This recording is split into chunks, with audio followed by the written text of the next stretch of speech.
Well, joining me in the studio is Amadin Uyi. He's our senior correspondent. It's good to have you in the studio. You know, we always see you reporting from Abuja or somewhere. So he did. The minister mentioned a lot of things, but let's talk about May 29 first. You know, is this a political date or is this a sacrosanct date that the things that are on ground will finally be concluded? Because we see the work that is being done, but can we achieve May 29? Now, you have been in the field. You obviously have been seeing all the things that are happening. Can you say that May 29 is an achievable date? I think it is, because even in trying to produce that report, I tried to be conservative.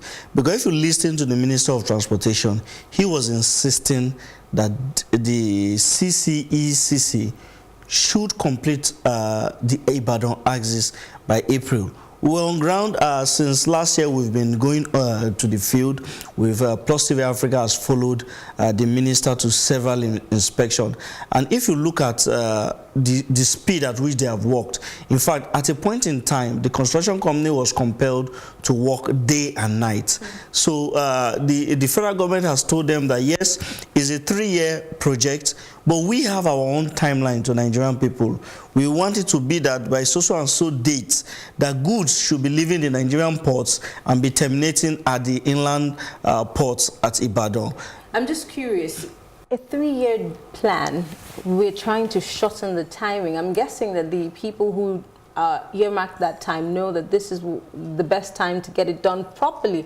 I hope not that we would have, you know, problems because it wasn't properly done and the time that it should have been given wasn't given. I hope that we're doing the right thing and making the right choices in this case. No, for me, I think what we should look at is the quality of work. And it's very obvious that CCECC has the capacity to deliver. It's just that the federal government is insisting that we don't want the project to drag. Yes, there are also political expediencies, because the federal government will also be looking at the political side. We want to deliver to the Nigerian people. But from what I have seen on ground and from what PlusTVAfrica has seen on ground, I don't think there has been any compromise in terms of quality of work. In fact, there was a time, sometime last year, when we went on site, when we went to field before they completed the Alagbado-Iju-Abeokuta axis. It was like a miracle. We were on site. We saw this bridge being constructed, and the CCEC said we are going to deliver this thing in 2 weeks. You know how long it takes to complete bridges. We came 2 weeks and saw that the bridge had been completed. They had laid it. In fact, we rode on the test train ride on that particular bridge, on that particular bridge along that axis. So it's very clear they have the capacity.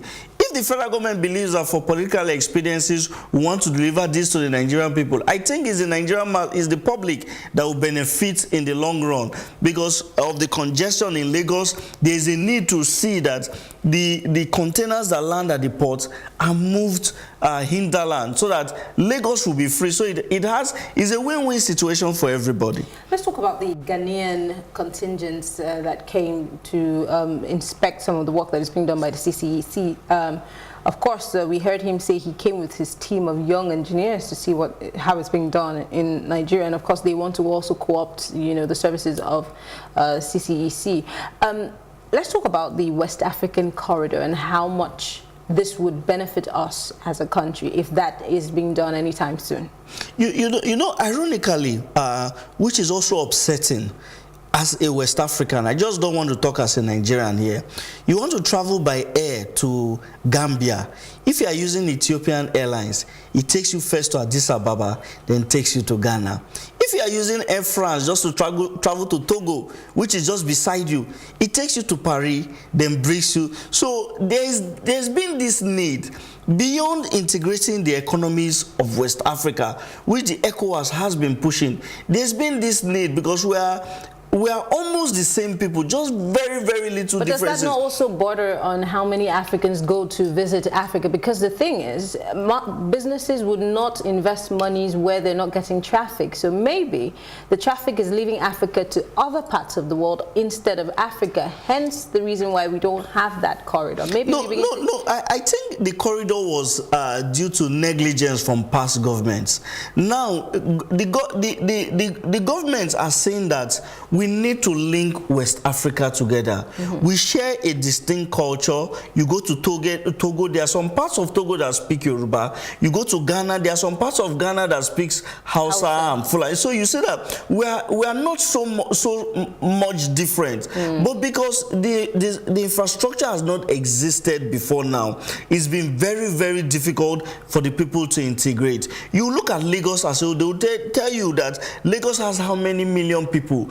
How many million come in and go out every day? Because Lagos is a central hub. Now, if the economy of Lagos could be linked to other African countries, people from Togo, people from Ghana, people from Sierra Leone, people from Liberia can just enter a train ride, go to Lagos, purchase goods. It's going to help us because for us, we have the population, but we have a large unemployment deficit that we need to put them to work. Now, when they begin to work in the factories that government is expecting it will create, there is a need to be able to we need to have a channel where these goods will go out to our African neighbors even before going to Europe and America. Okay. So the train corridor will help Nigeria. I think Nigeria will be the one benefiting because among these countries we have the largest population, and we have idle youths that need to be engaged. All right, thank you very much, Amadin, for speaking with us very passionately about that one. Amadin Uyi is our senior correspondent,